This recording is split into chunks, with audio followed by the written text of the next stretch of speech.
कहानी की शुरुआत में हम डांटे नाम के एक आदमी को देखते हैं। आज सुबह जब वो उठा तो उसने देखा कि उसकी पत्नी 7 महीने की प्रेग्नेंट है। ये देखकर डांटे पागल सा हो गया। उसे समझ ही नहीं आया कि आखिर ये सब हो क्या रहा है, क्योंकि कल जब वो सोए थे उसके बर्थडे वाले दिन तो सब कुछ एकदम नॉर्मल था। उसने डेट चेक की तो पता चला कि 1 साल बीत चुका है, उसका अगला बर्थडे आज। खैर उसे लगने लगा कि ये सब सिर्फ एक भ्रम है। वो ठंडे पानी से नहाया और फिर थोड़ी देर के लिए सो गया कि जब उठूंगा तो सब कुछ नॉर्मल होगा एकदम। कुछ देर सोने के बाद जब वो बेडरूम से बाहर आया उसने खुशी से नोटिस किया कि एलिस का पेट तो गायब हो गया है। डांटे ने सोचा कि बढ़िया है, बस सपना था। उसने एलिस को सब कुछ बताया। एलिस हंसकर बोली कि बढ़िया है, सपना ही था, इतनी जल्दी दोबारा प्रेग्नेंट नहीं होना मुझे। तभी लिविंग रूम से एक बच्चे के रोने की आवाज सुनाई दी। धीरे धीरे पालने की तरफ जाते हुए डांटे ने एक छोटी सी बच्ची देखी। एलिस ने बच्ची को उठाया, मुस्कुराकर डांटे को हैप्पी बर्थडे कहा और बच्ची उसके हाथ में थमा दी। डांटे शॉक में आ गया कि 2 दिन के अंदर उसकी बेटी हो चुकी है। वो उसे दूर से अजीब से तरीके से पकड़कर खड़ा रहा, समझ नहीं पा रहा था कि क्या करे। लेकिन हमेशा से उसकी जिंदगी ऐसे फास्ट फॉरवर्ड में नहीं चल रही थी। कुछ समय पहले डांटे की जिंदगी बाकी सबकी तरह एकदम नॉर्मल थी। हम उसे भागकर एक पार्टी में जाते हुए देखते हैं, क्योंकि नया साल शुरू होने से पहले वो अपनी मंगेतर तक पहुंचना चाहता था। उसने जैसे ही अपनी मंगेतर को पीछे से देखा तो न्यू ईयर काउंटडाउन खत्म ही होने वाला था। तो भाई ने पकड़कर घुमाया, सीधा चूम लिया। लेकिन जैसे ही वो पीछे हटा उसका चेहरा डर से भर गया। उसने गलत औरत को चूम लिया था। गलती भाई की भी नहीं थी, दरअसल उसकी फियांसे और उस लड़की के कपड़े बिल्कुल एक जैसे थे। बदकिस्मती से उसकी मंगेतर ने ये सब कुछ देख लिया। गुस्से में उसने डांटे को थप्पड़ दिया और वहां से चली गई। उनके बीच का ये रिश्ता भी खत्म हो गया। डांटे भी इससे बहुत ज्यादा दुखी नहीं हुआ और उस औरत से मिलने का फैसला किया जिसे उसने गलती से चूम लिया था, एलिस।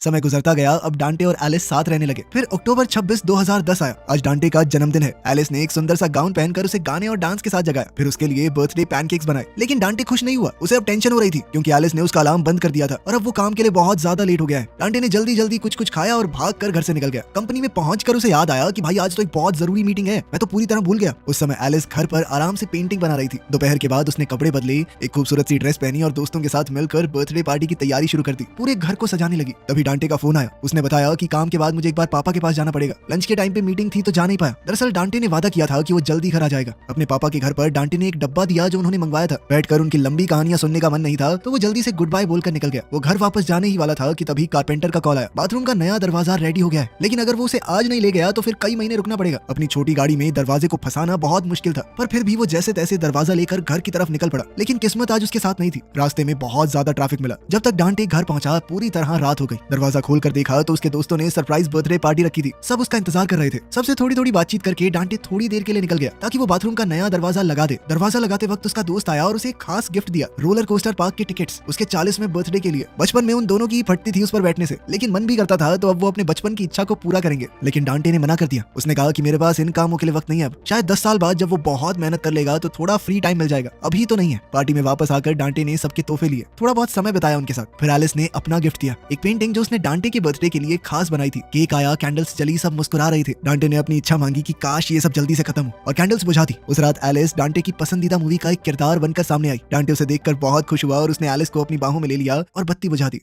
अगली सुबह डांटे अलार्म से उठा। जब वो बेडरूम से निकल रहा था तो उसे आवाज आई कि एलिस बाथरूम में उल्टी कर रही है। डांटे को लगा कि शायद कल इसने ज्यादा पी ली होगी, इस वजह से हो रहा है। लेकिन जैसे ही वो लिविंग रूम में आया तो उसे कुछ अजीब सा महसूस हुआ। काफी सारा सामान तो उसने पहले कभी देखा ही नहीं। फिर कहानी वहीं पहुंच गई जहां से शुरुआत हुई थी। एक दिन में उसकी बीवी प्रेग्नेंट हुई और अगले दिन हाथ में बच्ची, जिसके बाद उसने चौंक कर पूछा कि नाम क्या रखा है हमने इसका? गैलाड्रियल। इतना भी नहीं याद। डांटे हैरान था, पर पता चला कि जब बच्ची पैदा हुई थी तब डांटे ने ही ये नाम रखा था। डांटे को लगा कि कुछ तो गलत हुआ है, उसका दिमाग खराब हो रहा था। वो डॉक्टर के पास गया कि कुछ तो गड़बड़ है मेरे साथ, लेकिन डॉक्टर ने सारी रिपोर्ट नॉर्मल बताई। डांटे पूरी तरह से हेल्दी है। डांटे को लगा कि शायद उसे अपने पिता की तरह अल्जाइमर्स हो गया है, सब कुछ भूलने लगा है वो। पर डॉक्टर ने कहा कि ये बीमारी बाप से बेटे में नहीं आती, तुम शायद थोड़ा ज्यादा स्ट्रेस ले रहे हो और कुछ नहीं। डॉक्टर ने कहा कि थोड़ा आराम करो और परिवार के साथ समय बिताओ। अब डांटे निराश होकर घर वापस आया। कुछ देर बाद एलिस पेंटिंग करने की कोशिश कर रही थी, लेकिन बच्चे के लगातार रोने से वो परेशान हो गई और डांटे पर चिल्लाने लगी कि ये बच्चा सिर्फ मेरा है क्या, तुम क्यों नहीं संभालते इसे? फिर डांटे अपनी बेटी के पास आया और उसे धीरे धीरे झुलाकर सुला दिया। कुछ देर बाद उसने सोचा कि मुंह पर पानी छिड़क कर थोड़ा फ्रेश हो जाता हूँ, पर जैसे ही उसने शीशे में देखा उसके चेहरे पर मूंछ आ गई। रसोई में गया तो कैलेंडर देखा, अक्टूबर 26, 2013 उसका बर्थडे फिर से आ गया। डांटे ने सोचा कि वो एलिस को सब कुछ सच बताएगा, पर जैसे ही उसने कहा कि कुछ भी ठीक नहीं है तो एलिस उसकी बात को गलत ले गई। उसे लगा कि डांटे उनके रिश्ते की बात कर रहा है। डांटे ने उसे समझाने की कोशिश की, पर वो चीजों को उल्टा ही ले रही थी। इसके बाद डांटे काम पर निकल गया। जाने से पहले एलिस ने कहा कि गैलाड्रियल बाहर खेल रही है, उसे तो बाय बोल दो। डांटे को एक बार के लिए समझ नहीं आया कि वो किसकी बात कर रही है, पर जैसे ही वो बाहर निकला उसने देखा कि उनकी बेटी खुद चल रही है। ये देखकर डांटे की सांस रुक गई। गैलाड्रियल ने उसे पापा कह के बुलाया तो डांटे बहुत ज्यादा खुश हो गया। वो हल्ला मचाने लगा कि इसने मुझे पापा बुलाया, देखो पापा बुलाया। इस पर एलिस बाहर आई और कहने लगी कि इतना क्या सोच रहे हो, इतने टाइम से तो पापा बोल रही है तुम्हें। डांटे को अभी भी ये सब एक सपने जैसा लग रहा था।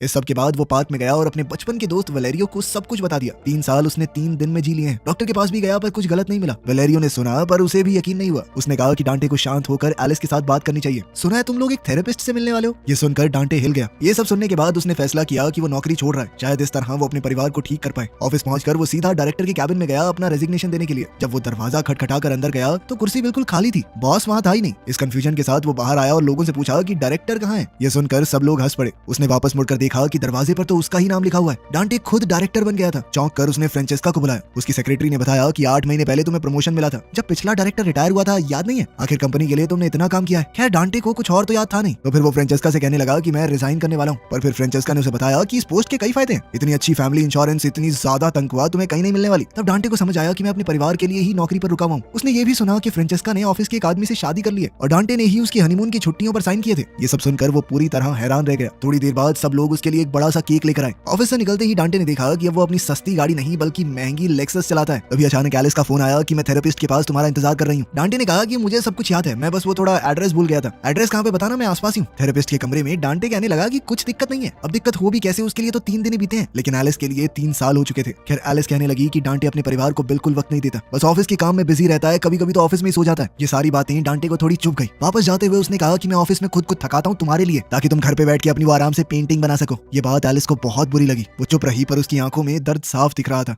आखिर में एलिस कुछ काम करने निकल गई और डांटे घर आया। उसके घर में खिलौने फैले पड़े थे। टेबल पर उसे फैमिली फोटोज मिली। उसने फ्रिज खोला, बियर निकाली, एक सिप ली और वापस रख दी। फ्रिज बंद करते ही उसने देखा कि फोटो गायब, उसकी बेटी तक का नामो निशान नहीं है। डांटे ने डर के मारे एलिस को कॉल किया। एलिस ने याद दिलाया कि हम दोनों ने डिसाइड किया था ना कि थोड़े दिन अलग रहेंगे। अब डांटे शॉक में पड़ गया कि हमारा रिश्ता कैसे टूट गया। उसने रोते हुए एलिस से कहा कि मुझे तुम्हारी जरूरत है, मैं तुमसे प्यार करता हूँ। उसने एलिस से उसका एड्रेस मांगा। एलिस ने कहा कि मैं गुड़िया को डांस क्लास में छोड़कर मिलने आती हूँ तुमसे। उसने फोन काटा ही था कि तभी दूसरा फोन बज पड़ा। उसे अचानक ही नर्सिंग होम से फोन आया। उसके बीमार पिता बालकनी के किनारे पर बैठ गए थे। वो नीचे कूदने ही वाले थे कि तभी डांटे भागा। वो ऊपर पापा के पास गया जो रेलिंग के ऊपर बैठे हुए थे। डांटे ने अपने पिता को समझाकर जैसे तैसे उन्हें रोका। घर वापस आते ही डांटे डर गया। फ्रेंचेस्का किचन में खाना बना रही थी। उसने उसे बर्थडे विश किया और चूम लिया। पता चला कि शादी के कुछ समय बाद ही उसका डिवोर्स हो गया और छुपते छुपाते पिछले 6 महीने से उनका अफेयर चल रहा है। डांटे हैरान है कि आखिर ये सब कब हुआ। तभी अचानक घर की घंटी बजी। एलिस वहाँ आ गई थी। घबराकर डांटे ने फ्रेंचेस्का को बाथरूम में छुपने को कहा। उसे एलिस से कुछ जरूरी बात करनी थी, इसलिए एलिस को ये सब पता नहीं चलना चाहिए। उसने दरवाजा खोला। एलिस ने धीरे से कहा कि मुझे तुम्हारी याद आ रही थी और पता है अब की बार मेरी पेंटिंग्स का सोलो शो होने वाला है। उनकी बातचीत के बीच ही डांटे बहुत भावुक हो गया। उसने कहा कि मैं तुमसे अब भी प्यार करता हूँ। एलिस ने अपने आंसू छुपाकर कहा कि मैं भी। पर फिर उसकी नजर टेबल के पास पड़ी एक औरत की हील्स पर गई। उसे सब कुछ समझ आ गया। वो पूरी तरह फट पड़ी। उसे अपने आप पर, डांटे के ऊपर, सबके ऊपर गुस्सा आ रहा था। वो भागती हुई वहां से बाहर निकल गई। उसके जाने के बाद परेशान डांटे ने फ्रेंचेस्का से भी रिश्ता तोड़ दिया। उसने सीधा कहा कि कभी यहाँ पर वापस मत आना। इस पर फ्रेंचेस्का भी गुस्सा होकर वहां से चली गई। लेकिन दरवाजा बंद होते ही लिविंग रूम से आवाज सुनाई दी। डांटे ने मुड़कर देखा, फ्रेंचेस्का फिर से वहीं खड़ी थी, हाथों में 2 कॉकटेल ग्लास लिए जो उसने डांटे के बर्थडे के लिए बनाए थे। डांटे गुस्से में फट पड़ा। उसने कहा कि ये सब कुछ गलत है। एक बॉस और सेक्रेटरी के बीच में ये रिश्ता नहीं होना चाहिए। ये सुनकर फ्रेंचेस्का को बहुत गुस्सा आया। उसने कहा कि ये सब तुमने ही शुरू किया था। खैर ठीक है, जा रही हूँ मैं, तुमसे तो बहुत बेहतर मिल जाएगा कोई। फ्रेंचेस्का के जाने के बाद डांटे ने सभी गेस्ट्स को भी वहां से जाने को कहा। उन सब लोगों को वो जानता तक नहीं था। उन सब के बीच बस उसे अपना एक असली दोस्त दिखा, वलेरियो। सब लोग चले गए तो डांटे वलेरियो से एलिस के बारे में पूछने लगा। फिर उसने बताया कि अपने 40वें जन्मदिन पर मैंने विश मांग ली थी कि काश ये सब जल्दी जल्दी निमट जाए। तब से ही ये पूरी गड़बड़ हुई है। उधर वलेरियो भी अपनी जिंदगी में बहुत उदास था। ना वो काम में सफल हुआ, ना परिवार बना, ना बच्चे। अब उसने शराब को ही अपना सहारा बना लिया था। लेकिन अब तो वो भी दर्द को भर नहीं रही। फिर उसे याद आया कि उसने डांटे को जन्मदिन पर क्या गिफ्ट दिया था, रोलर कोस्टर की टिकट, जिसे वो दोनों कभी इस्तेमाल नहीं कर पाए।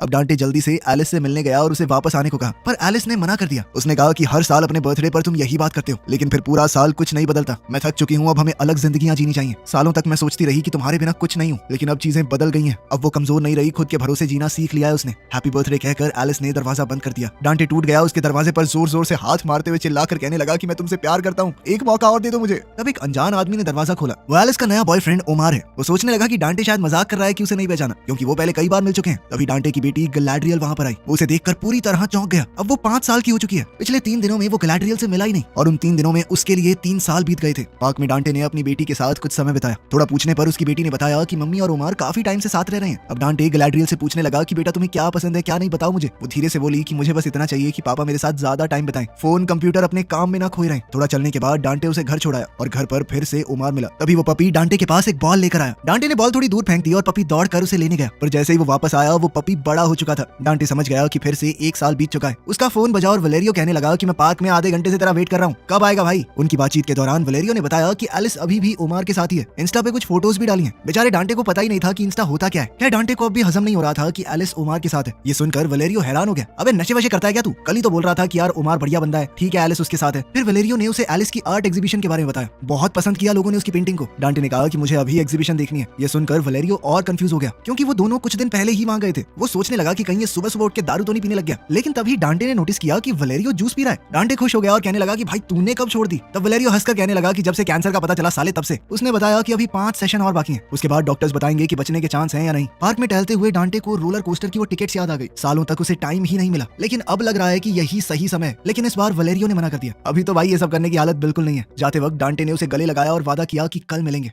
रात को डांटे एलिस की आर्ट एग्जीबिशन में पहुंच गया। पेंटिंग्स के अंदर उसे अपनी पूरी जिंदगी दिखाई दे रही थी। फिर वो वापस घर आकर पुरानी फोटोज को देखने लगा। उसे समझ आ गया कि अब एलिस को छोड़ देना होगा, जिंदगी को बदलने का वक्त आ गया है। बाद में वो अपने पापा से मिलने गया। उसने रोते हुए कहा कि मैं पूरी जिंदगी सिर्फ आप जैसा नहीं बनना चाहता था, लेकिन आखिर में मैंने भी आपकी तरह वही गलतियां दोहराई। उसके पिता बेचैन होकर बोलने लगे कि आज स्कूल से बंक मार के मैं अपनी दोस्त के साथ ना बीच पे घूमने गया था। डांटे समझ गया कि बीमारी और बढ़ गई है। उसके पिता अब अपने स्कूल के बाद का सब कुछ भूल चुके थे। अचानक उन्हें बहुत तेज खांसी होने लगी। डांटे पानी लेने गया, वापस आया तो कुर्सी एकदम खाली थी, सारी चीजें डब्बों में पैक थी। फिर से 1 साल बीत चुका था। होम केयर से निकलकर डांटे ने सबसे पहले अपने दोस्त वलेरियो को कॉल किया। जब उसने फोन नहीं उठाया तो डांटे घबरा गया। उसने सोचा कि मेरा दोस्त भी मर गया, लेकिन कुछ देर बाद उसे वलेरियो वहीं पर खड़ा हुआ मिला, जिंदा और एकदम तंदुरुस्त। दोनों एक दूसरे से गले लगे और जब बर्थडे की बात आई तो डांटे ने कहा कि भाई देख आज तो रोलर कोस्टर पे चलेंगे। इस बार दोनों बिना सोचे पार्क पहुंचे। राइड शुरू हुई और दोनों बच्चों की तरह चीखने हंसने लगे, लेकिन फिर बीच में डांटे बेहोश हो गया। जब उसे होश आया तो उसके ऑफिस से बहुत सारे मैसेज आए हुए थे। अब वलेरियो अपनी गाड़ी लेकर सीधा ऑफिस भागा। रास्ते में फोन पर उसने एलिस से कहा कि आज रात तुम और हमारी बेटी दोनों मेरे घर रुक जाओ। एलिस ने ना चाहते हुए भी हाँ कह दिया। ऑफिस पहुंचकर डांटे ने सबके सामने बोल दिया कि मैं अपनी सारी बची हुई छुट्टियां ले रहा हूं। अगले 3 महीने और 4 दिन तक किसी ने मुझे मैसेज किया ना, खाल खींच लूंगा उसकी। निकलने से पहले डांटे ने फ्रेंचेस्का से माफी मांगी कि मैंने तुम्हारे साथ गलत बर्ताव किया था। घर जाते वक्त डांटे एक एनिमल शेल्टर में रुका और उसने एक कुत्ते को अडॉप्ट कर लिया। ये उसकी बेटी के लिए एक छोटा सा तोहफा होगा। घर पहुंचने पर डांटे ने अपनी बेटी को वो पप्पी देकर सरप्राइज किया। उसने एलिस से कहा कि आज का दिन हम तीनों साथ गुजारेंगे। तीनों ने मिलकर पेंट किया, कपड़े बदलकर कॉस्ट्यूम पहने, अपने कुत्ते के साथ पूरा दिन खेले और पहली बार उन्हें एक असली परिवार की तरह वक्त मिला, जो डांटे को पहले कभी नहीं मिला था। डांटे फिर गैलाड्रियल के साथ बैठे बैठे उसे कहानी पढ़कर सुनाने लगा। जब उसने बैग से एक किताब निकाली उसे समझ आया कि वो किताब एलिस ने अपनी बेटी के लिए लिखी है। कहानी खत्म होते ही डांटे ने अपनी बेटी को कसकर गले लगा लिया और वादा किया कि मैं हमेशा तुम्हारे साथ रहूंगा। अगली सुबह जब वो उठा तो बिस्तर खाली था। उठकर बाहर चला गया और मुस्कुराकर देखा कि एलिस, गैलाड्रियल और वो छोटा पपी किचन में है। कल डांटे का बर्थडे था। आज तीनों ने मिलकर थोड़ी सफाई की और उसके लिए पैनकेक्स बनाए। उस वक्त डांटे को समझ आया कि आखिरकार अगला दिन आ गया। डेट बदल गई थी, 27 अक्टूबर। एलिस ने उसके चेहरे को देखकर पूछा कि सब ठीक है। डांटे ने धीरे से हाँ कह दिया। थोड़ी देर बाद उसने सच बताया, पिछले कुछ सालों में मैं पूरी तरह खो गया था। समझ ही नहीं आया कि क्या कर रहा हूँ, किस लिए जी रहा हूँ।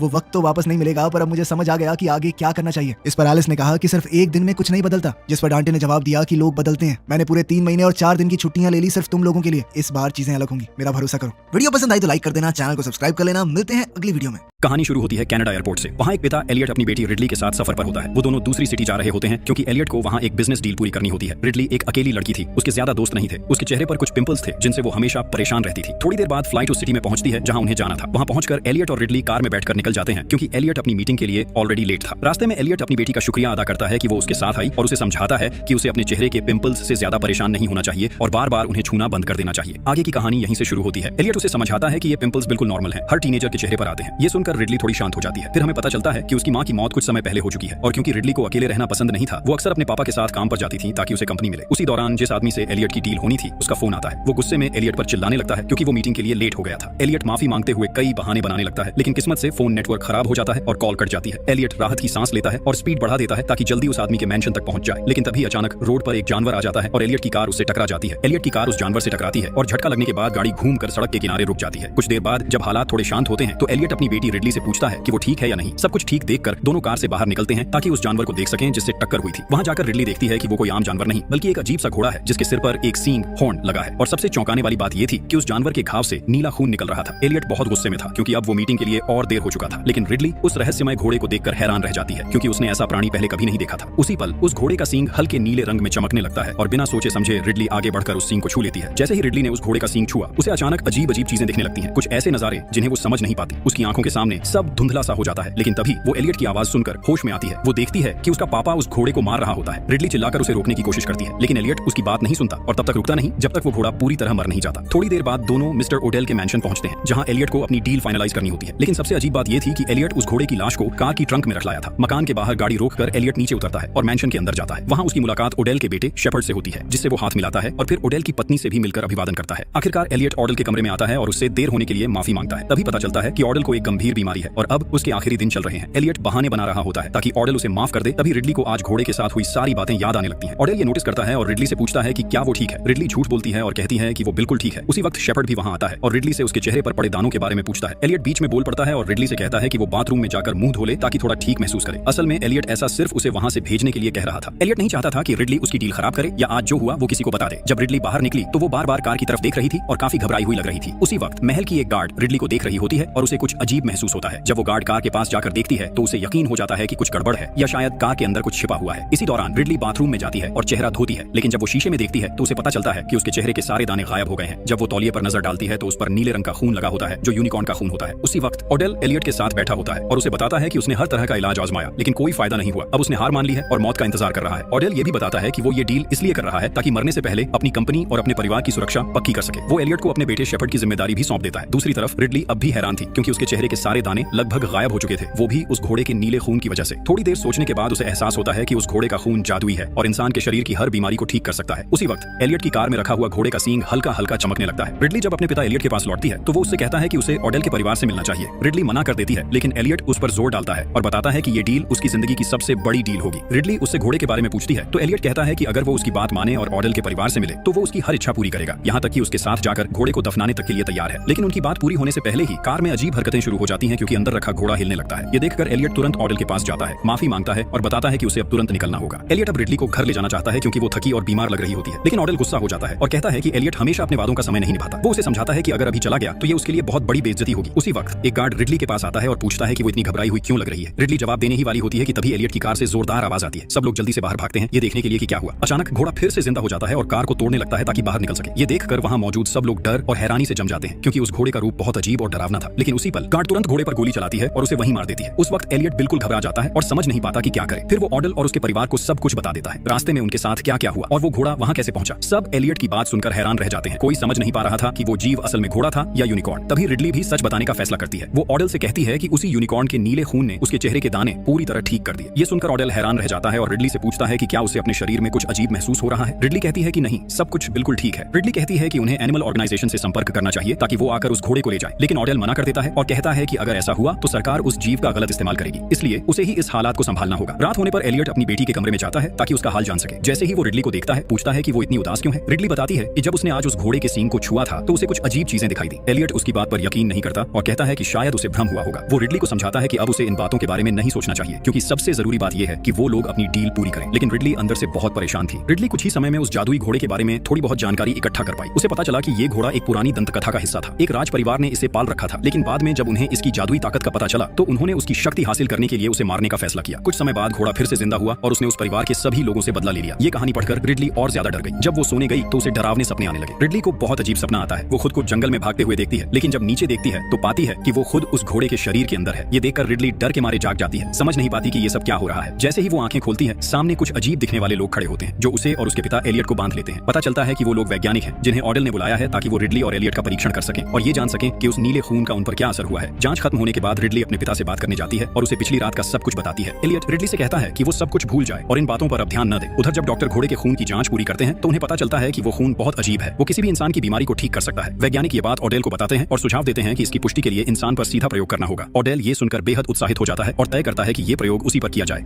थोड़ी देर बाद डॉक्टर जादुई खून तैयार करते हैं और ओडेल को इंजेक्शन लगा देते हैं। ये सब देखकर रिडली परेशान हो जाती है, उन्हें गलत ठहराती है और वहां से निकलकर जंगल में चली जाती है ताकि थोड़ा सुकून पा सके। इधर जब वैज्ञानिक घोड़े के शरीर की जांच शुरू करते हैं तो उन्हें पता चलता है कि उसकी नसें अब भी काम कर रही हैं। इसका मतलब था कि वो लोग उस घोड़े से और लंबे समय तक खून निकाल सकते थे। दूसरी तरफ रिडली जंगल में घूम रही होती है। चलते चलते उसे महसूस होता है कि कोई उसे देख रहा है। वो इधर उधर देखती है लेकिन वहां कोई नहीं होता। डर के मारे वो तेजी से भागती है और घर लौट आती है। रात में एलियट ओडेल का हाल जानने जाता है और पूछता है कि अब वो कैसा महसूस कर रहा है। ओडेल बताता है कि उसे अब काफी बेहतर लग रहा है और लगता है कि इलाज असर दिखा रहा है। ये सुनकर एलियट बहुत खुश हो जाता है और उसे जल्दी ठीक होने की शुभकामनाएं देता है। उधर रिडली अब भी उस जादुई घोड़े के बारे में और जानकारी जुटाने की कोशिश कर रही होती है। तभी ओडेल का बेटा शेपर्ड उसे देख लेता है। शेपर्ड रिडली की मदद करने का फैसला करता है। वो उसे अपना प्रिंटर देता है ताकि वो घोड़े की सारी तस्वीरें और जानकारी प्रिंट करके आराम से उनका अध्ययन कर सके। जब शेपर्ड रिडली की मदद करके वहां से निकलता है तो अचानक सामने उसका पिता ऑडेल खड़ा होता है। अब वो पूरी तरह ठीक दिख रहा होता है और उसकी सेहत पहले जैसी नहीं बल्कि और बेहतर लग रही होती है। ऑडेल तुरंत सारे डॉक्टरों को इकट्ठा करता है और उन्हें आदेश देता है कि जितना हो सके उतना नीला खून उस घोड़े से निकाल ले ताकि ये इलाज हमेशा उनके पास रहे और वो खुद इसका इस्तेमाल कर सके। वो ये भी कहता है कि अगर ये इलाज दुनिया के सामने आया तो इसकी कीमत आसमान छुएगी, लेकिन डॉक्टर उसे रोकते हैं और बताते हैं कि ये संभव नहीं है क्योंकि इस खून की एक समय सीमा होती है, उसके बाद वो बेअसर हो जाता है। उधर रिडली, जो कुछ देर पहले ओडेल के साथ हुआ वो सब देखकर डर गई थी, लेकिन फिर भी उसने हिम्मत जुटाई और अपने रिसर्च पर वापस लौट आई ताकि वो जान सके कि उस हॉर्स के साथ असल में क्या हो रहा है। कुछ घंटे बाद रिडली को बहुत खतरनाक जानकारी मिली। वो सीधा ओडेल के पास गई और उसे ध्यान से सुनने को कहा। रिडली ने बताया कि जो मेडिसिन ओडेल ने लिया है वो बहुत स्ट्रॉन्ग है और असर तो करता है, लेकिन अगर उसने उसकी डोज ज्यादा ली तो उसकी जान जा सकती है। रिडली ने यह भी बताया कि सदियों से लोग उस हॉर्स के खून का इस्तेमाल करते आए हैं, ठीक वैसे ही जैसे अब ओडेल कर रहा है, लेकिन हर बार उनका अंत बहुत बुरा हुआ क्योंकि वो हॉर्स फिर से जिंदा हो जाता था और उन्हें मार डालता था। जैसा कि उम्मीद थी, ओडेल ने उसकी किसी भी बात पर ध्यान नहीं दिया। उसने उल्टा उसे कहा कि वो इस हॉर्स को पूरी दुनिया के सामने दिखाएगा और उसे इस मामले में दोबारा बोलने की जरूरत नहीं है। ओडेल के ऐसे बर्ताव से रिडली बहुत आहत हुई। थोड़ी देर बाद ओडेल की वाइफ रिडली के पीछे आई। उसने रिडली को दिलासा दिया और कहा कि वो कोशिश करेगी कोई हल निकालने की। इसके बाद रिडली गुस्से और दुख में अपनी कार में जाकर बैठ गई क्योंकि उसके फादर एलियट ने भी उसकी बातों पर भरोसा नहीं किया और ओडेल के सामने उसका साथ नहीं दिया। दूसरी तरफ ओडेल और बाकी डॉक्टर्स ने हॉर्स को तैयार किया। उन्होंने उसे एक बैग में बंद किया ताकि उसे मैंशन से बाहर ले जाकर शहर में पहुंचा सकें। जब ओडेल और डॉक्टर्स हॉर्स को ले जाने की तैयारी कर रहे थे तभी अचानक पूरे मैंशन की बिजली चली गई। उसी वक्त डॉक्टर्स के पास जो डिवाइस था उसने बहुत तेज सिग्नल देना शुरू कर दिया। इस सिग्नल का मतलब था कि हॉर्स अब भी जिंदा है। उधर रिडली, जो कार में बैठी थी, नीचे उतरी और जब उसने आसमान की तरफ देखा तो वहां अजीब रंग नजर आ रहे थे। एलियट तुरंत डॉक्टर्स के पास गया ताकि पता लगा सके कि क्या हो रहा है, लेकिन कोई भी डॉक्टर कुछ समझ नहीं पा रहा था या जवाब नहीं दे रहा था। अचानक एक डॉक्टर की मौत हो गई। उसे हॉर्स के सींग से वार किया गया था। एलियट ने जब ध्यान से देखा तो उसे पता चला कि जिसने डॉक्टर को मारा वो कोई और हॉर्स था, वो नहीं जिसे उन्होंने आज मार दिया था। गार्ड्स ने हॉर्स पर लगातार गोलियां चलाई लेकिन उस पर कोई असर नहीं हुआ। वो हॉर्स बहुत ताकतवर था और एक एक करके सारे गार्ड्स को मारने लगा। एलियट ने ये सब देखा तो तुरंत अपनी बेटी रिडली को आवाज दी और कहा कि वो कार में बैठकर वहां से निकल जाए। रिडली जैसे ही कार में बैठी, हॉर्स उस पर टूट पड़ा और पूरे जोर से कार पर हमला कर दिया। बाकी गार्ड्स ने भी अपनी एडवांस्ड वेपन्स से उसे रोकने की कोशिश की लेकिन कोई फायदा नहीं हुआ। तब रिडली कार से बाहर निकली और जान बचाने के लिए भागने लगी, लेकिन हॉर्स उसके पीछे लग गया और पीछा नहीं छोड़ा। आखिर रिडली एक स्टेबल जैसे घर में जाकर छिपी पर हॉर्स वहां भी पहुंच गया। अजीब बात यह थी कि जैसे ही हॉर्स रिडली के करीब आया वो अचानक शांत हो गया। उसका सींग तेज रोशनी में चमकने लगा और उसी पल कुछ अजीब होने वाला था। रिडली ने धीरे से हॉर्स को छुआ, तभी एक फीमेल गार्ड वहां पहुंच गई और बाकी गार्ड्स के साथ मिलकर उस हॉर्स पर गोलियां बरसाने लगी। आखिरकार हॉर्स वहां से भाग गया और सब तरफ शांति छा गई। जब हालात थोड़े संभले तो सब लोग वापस मैंशन के अंदर आ गए। वहां रिडली अपने फादर एलियट पर गुस्सा हो गई। वो चिल्लाकर बोली कि उसने उसे कई बार चेतावनी दी थी लेकिन उसने कभी उसकी बातों पर भरोसा नहीं किया। एलियट फिर भी उसकी बातों को नजरअंदाज करता रहा और हमेशा ओडेल के पीछे चलता रहा। रिडली ने उनसे विनती की कि वो लोग उस हॉर्स को उसके पेरेंट्स के पास वापस छोड़ दें। उसने कहा कि यही एक तरीका है सब कुछ रोकने का, लेकिन वहां मौजूद किसी ने भी उसकी बात पर ध्यान नहीं दिया, बल्कि ओडेल ने तो इसके बिल्कुल उलट फैसला कर लिया। ओडेल ने फैसला किया कि वो अब इन सारे मैजिकल हॉर्सेस का शिकार करेगा। इसके बाद उसने कुछ हंटर्स की टीम बनाई और सबको लेकर जंगल की ओर निकल पड़ा ताकि इन हॉर्सेस को पकड़ सके। एलियट भी उनके पीछे जाने की तैयारी कर रहा था, लेकिन रिडली उसके पास आई और उसे रोकने की कोशिश की। उसने रोते हुए कहा कि वो जंगल में न जाए, लेकिन हमेशा की तरह एलियट ने उसकी बात नहीं मानी। उसने कहा